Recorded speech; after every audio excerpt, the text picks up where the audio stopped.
Hey guys, what is up? It is Mass here, and welcome back to another top 10 teams to play for in NBA 2K20 video. This is the small forward edition. And if you haven't seen the previous video being point guard or shooting guard, I recommend you go check that out. Keep in mind, this is my personal opinion. You can play for whatever team you want. Just, I feel like these teams would be the most fun to play for, and you can get the best experience out of my career. But let's hop right on into it. We're going to do 5 teams from the East and 5 teams from the West.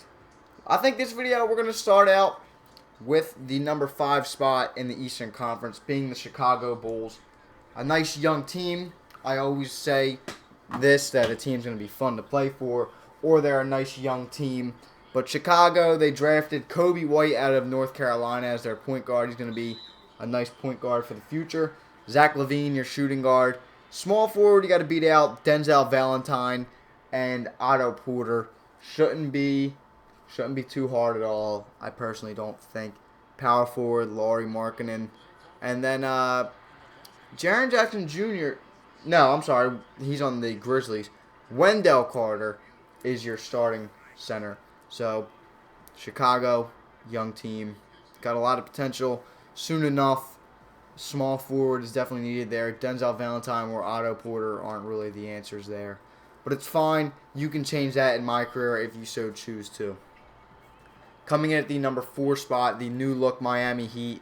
I don't even know. You're beating out Justice Winslow, I guess, if they run him at small forward even. I know they run him at point guard in real life sometimes. Justice Winslow, not the best player, I'm going to be real honest. Jimmy Butler quite possibly might run small forward.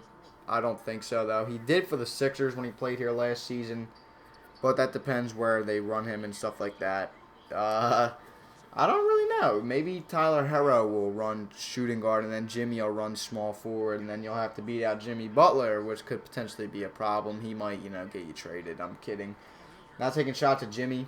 I'm not a Saudi Sixers fan anymore. I wish Jimmy the best. This isn't about Jimmy, though. This is about a team to play for in my career. I don't know if they'll run him at small forward, though. I'm kind of rambling on here, to be honest, but it's fine. Jimmy Butler's Miami Heat. The new look Miami Heat. Miami will be a decent team this year. And like I said, it could be a little bit of a problem if you have to beat Jimmy out for the starting job. But shouldn't be too much of a problem. They can just move him over to shooting guard or potentially even yourself over to shooting guard. But it's fine. On to the number 3 spot in the Eastern Conference. We have the Indiana Pacers. Victor Oladipo coming back off an injury. And you're playing with the GOAT, TJ McConnell. I'm kidding. I'm a big TJ fan. I'm a Sixers fan, if you guys didn't know. TJ will always be my guy. But, Vic coming back off that injury. Indiana probably be a top 5 seed next year. I think they'll be the 4 seed, to be honest, behind Milwaukee, Philly, and Brooklyn. Potentially behind Boston, depending on how everything shapes out. You got Brogdon as their new point guard over there. Who are you beating out over there? They lost Bojan as their small forward. So I don't know who their small forward is right now. I really don't know. It's going to make me mad that I don't know that. But, yeah, I mean, Miles Turner, Sabonis, good young team, playoff team for sure, I think, honestly. You're going to get numbers there. That would be a fun team to play for. If I make a small forward, I really might play for the Pacers, to be honest. That's a fun team. Oladipo's going to have a great season this year coming back off that injury. You know he's going to be on a tear. I think he is. I'm a fan of Victor Oladipo. Seems like a cool guy. He's a good player, real good player. And Indiana trading Paul George for him worked out beautifully for him because they got a rising star in Oladipo, and Paul George's not even on the Thunder anymore. Sorry, Thunder fans, but yeah, it's just a tough scene for you. Coming in at the number 2 spot, Brooklyn Nets. KD is injured, and they're going to need a small forward this season.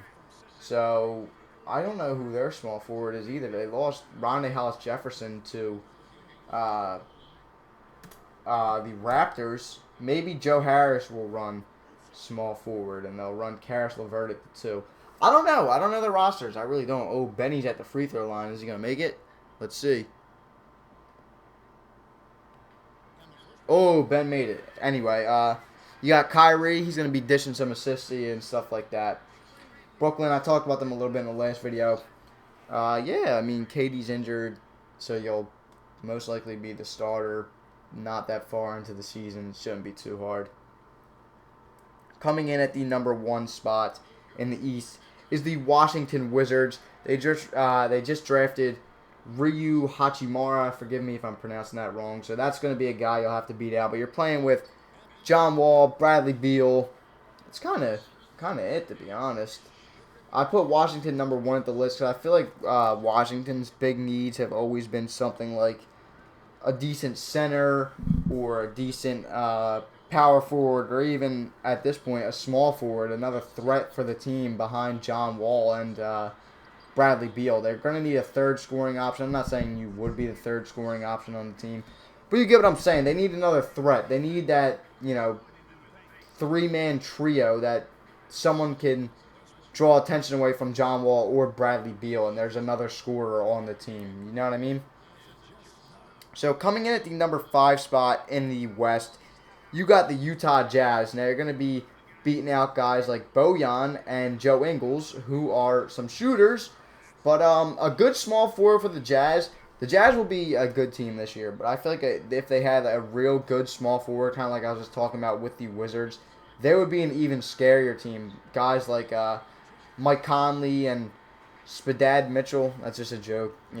His Instagram name is Spider D Mitchell, but someone said once they're like, the hell Spadad. But yeah, Donovan Mitchell, real good player. I don't mind Donovan Mitchell, even though he had the whole beef with Simmons, the rookie beef and stuff like that. I thought that was kind of funny, but whatever. Utah, they'll be a fun team, definitely. Like I said, if they had that threat in a small forward, I'm not taking away from Joe Ingles or any of them guys, because Joe Ingles, he's got a wet jumper. They would be a extremely better team, I think. Coming in at the number 4 spot, Denver Nuggets. I talked about the Nuggets a lot in the last video. What's not to love in Jokic and Jamal Murray and Gary Harris.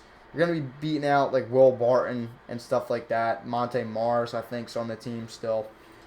Denver, talked about them a lot in the last video.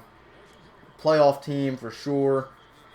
Small forward, like I was talking about with the Jazz and the Wizards. They get a crazy small forward, and you make a good build, and you're just nasty. The team will be just absolutely disgusting. Coming in at the number 3 spot, the new look young New Orleans Pelicans. Zion, Lonzo. You're beating out Brandon Ingram. I was talking about the Pelicans in the point guard video. If I make a point guard this year, I might play with the Pelicans because they're going to be a nice young team to play for and could potentially even make the playoffs. Like, you're playing with Zion and stuff like that. Jackson Hayes, like, that team's just going to be raw. It really will be disgusting. And once they all develop, like, amazingly, it's just, give it a few years in my career. Stick with that team for a few years in my career. They're going to love it. You might love it your first year. That's why I put them on the list, honestly. Coming in at the number 2 spot, Portland Trailblazers. Kind of the same thing with the Wizards and John Wall and Bradley Beal. They got the 1-2 punch in Lillard and McCollum, but I always felt like they were that one key piece away, that being a good small forward, power forward, or center. And a good small forward, a threatful scoring small forward would definitely be a threat to everyone in the West. These guys would be nasty with a great small forward. Just imagine someone like KD with CJ and Dame. That'd be gross, dude. It just think about it. That's my thought process in this. If you get a good player, if you make a good player and put them on a good team that needs a key player like that, you're going to be just disgusting, and you're going to be putting up points and wins, and you're going to be winning championships. What's not to like about that? I mean, eventually my career is going to get boring, but, have fun with it your first few seasons and play with some star players and stuff like that. Why not? Then coming in at the number 1 spot, you got the Houston Rockets, James Harden, Russell Westbrook. I have no idea who you're beating out for small forward. Daniel House, maybe, is that his name? I heard they really like him a lot, but like I was just saying, the 1-2 punch, Harden and Russ. Add a crazy small forward to that. Add a Paul George to that. Well, maybe not Paul George because it didn't work out with Russ and you know, OKC, and also didn't work out with KD and OKC. Anyway, you know, you make a good player, and Houston, you're winning championships. Honestly, Houston. What do I need to say? Harden coming off another amazing year. Russ coming off another amazing year. Add that third star to the mix, and championships are coming, my friends. That's all I really need to say. If you guys did enjoy this video, remember to leave a like, comment, subscribe. I'm out of here, guys. Peace.